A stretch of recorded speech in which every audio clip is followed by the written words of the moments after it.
not like it about 1,800 parts per million. Yeah, so it's fine. Yeah.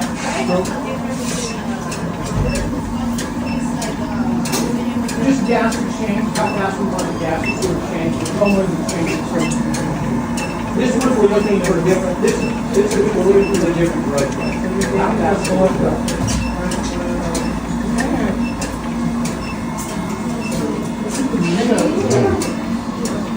Gas exchange. It allows the CO2 to go.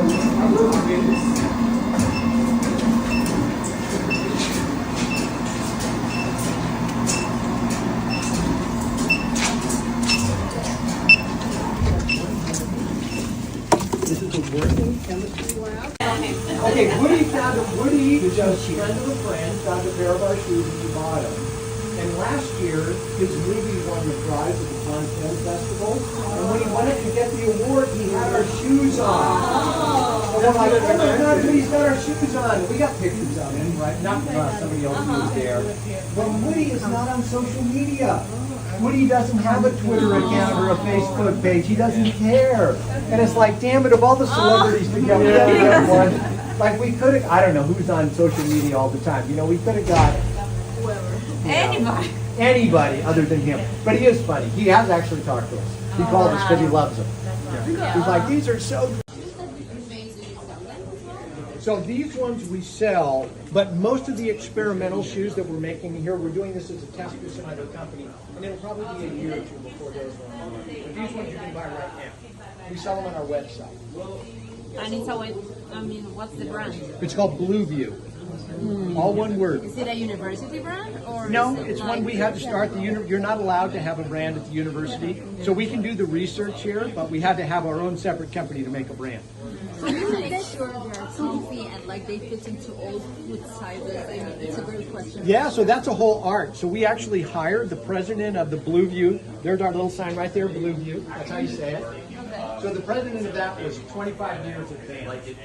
So he designed hundreds of shoes and manufactured hundreds of shoes. And so there's a whole process to do that. You actually have to get something called a latch, which is a plastic foot. We have a bunch of them floating around here someplace. Anyway, the first thing you do is you make a plastic foot, and then you model the shoe to that plastic foot. Question. So you said there's one. About the company. You said earlier that 20 to 25% is the dump. Yes. Yeah. So why do you dump them? Like we are a lot of Humphrey fellows. Can we have the complimentary one pair of shoes? This is the way the whole industry is set up. So what happens is, suppose you are Foot Locker, all right?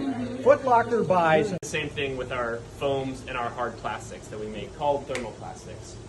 So what we do is we do a lot of mixing and measuring and formulation over on this side. So we make these small batches of materials into shapes and sizes that we're then able to test. That we have to meet certain specifications, we're able to test that here. So we do all the chemistry to make the materials in here, and we also do all the testing on this side of the lab. So we have a variety of different pieces of testing equipment. Some of these things you'll see in like a footwear testing lab. They're pretty standard types of testing equipment. But we're also able to use some of this stuff to test out our material for future products outside of just footwear.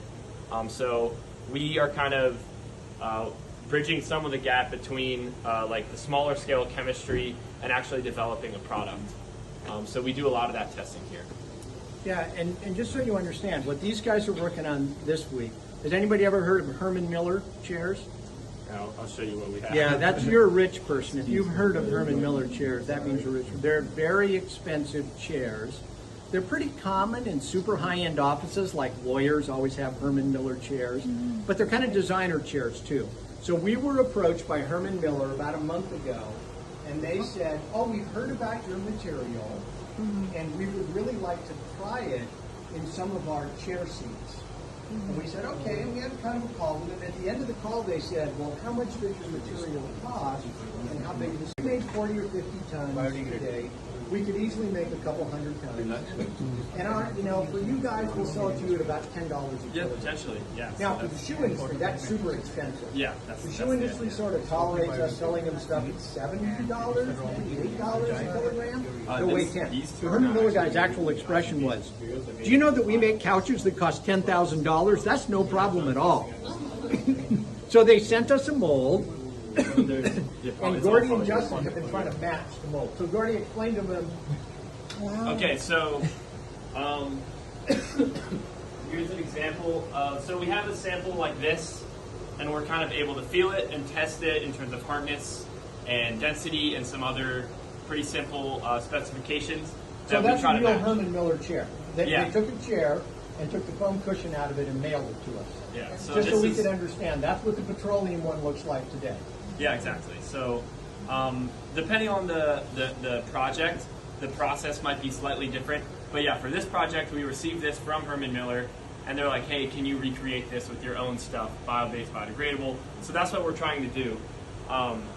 This is an example. We have a big mold. That's what's in here, and we're currently working on today. This one is a little too heavy and hard, but the formulation process requires a lot of iterations. So that's pretty normal for us to not get it on our first try. That's not always how it works. So this is one that we poured more recently. Doesn't look that pretty, but it does feel pretty good, and it's really light. Again, this is all bio-based, biodegradable material, or polyurethane foams. But all these holes and the tears and stuff, these are the types of things that we might optimize in our formulation process. So that's partly what we're working on today. We want to pour foam and pop out a nice part that we can then share back with Herman Miller, and then they can test it out, sit on it, see how they feel about it, and then we go from there in terms of product development. Yeah, so the one kind of cool thing that we get All right, is everybody in? We still got more stragglers out there? Yeah, they're coming. Okay. We have a very short tour this time. So this is the molecular biology part of the lab, but I'm not going to show you this stuff. I'm just going to show you, we're going to go to the algae room, and then we're going to go to the shoe lab. Okay? The algae room is small, so we're just going to have to kind of circle in, but I want you guys to at least see it so you can understand a really important concept, which is when you make things from algae, you're using sunlight as the energy and CO2 as the input. Okay? And I'm going to let these guys introduce themselves, Gordy and Ryan, and I put this one on someplace, I don't know where he's hiding now. Oh, there he is. Okay, blending in. Great, blending in.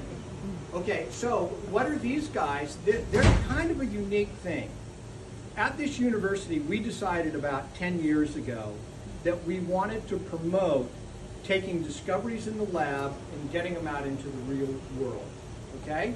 And they decided one way we could do that is we could allow companies to actually be based at the university. So they set up something they call enterprise zones.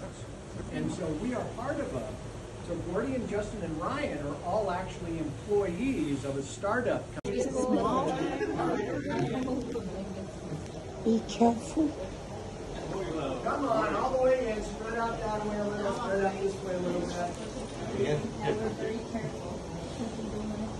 Come on, all the way in, keep going, keep going over here. Right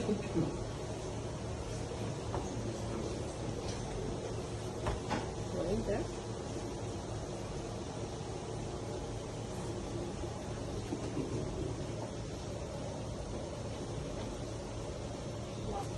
They look green to us because they're not using green. Everybody thinks, oh, plants must absorb green light, they're green. Wrong, it's the light they don't absorb.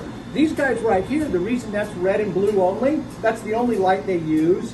So rather than use the green light, which would just cause heat, we're just like, hey, just put the red and blue ones in. When you're buying LED, you can get any color you want. All right, back at it, we're gonna go.